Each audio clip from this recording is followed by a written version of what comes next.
Nagsimula ng maningil ang mga tsuper ng dagdag na pisong pasahe matapos na ipatupad ang provisional fare increase sa mga traditional at modern jeepney sa bansa.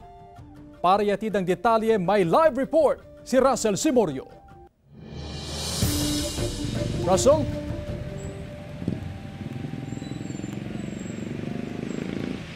Chris, para sa ilang tsoper, malaking bagay na sa kanila. Ito nga ang ipinatupad na 1 peso provisional fare increase. Pero para sa ilang mga mananakay na maliit lamang ang kanilang kita, malaking pasanin na sa kanila itong taas pasahe.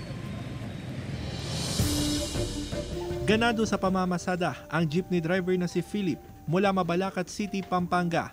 Epektibo na kasi ang 1 peso provisional fare increase na inaprubahan ng Land Transportation Franchising and Regulatory Board o LTFRB para sa mga traditional at modern jeepney. Masaya naman, sir. Bakit po? Siyempre, malaking tulong rin para sa amin yan, sir.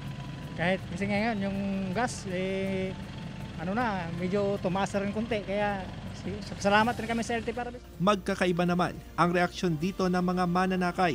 Okay lang naman siya, lalo na sa mga driver na rin siguro, parang tulong na rin sa kanila.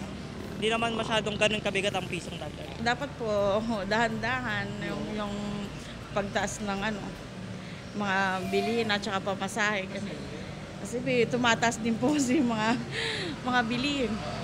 Tapos yung kinikita din namin pang-araw-araw, hindi rin sumasapat. Masaya ang mga transport group kabilang ang Autopro Pangasinan sa provisional fare increase. Pero sa mga susunod na mga siguro kung magkakaroon rin ng hihil pa kami. Wala nang succeeding increase. Basta add-on na lang sila ng piso pagdating nila sa destination nila.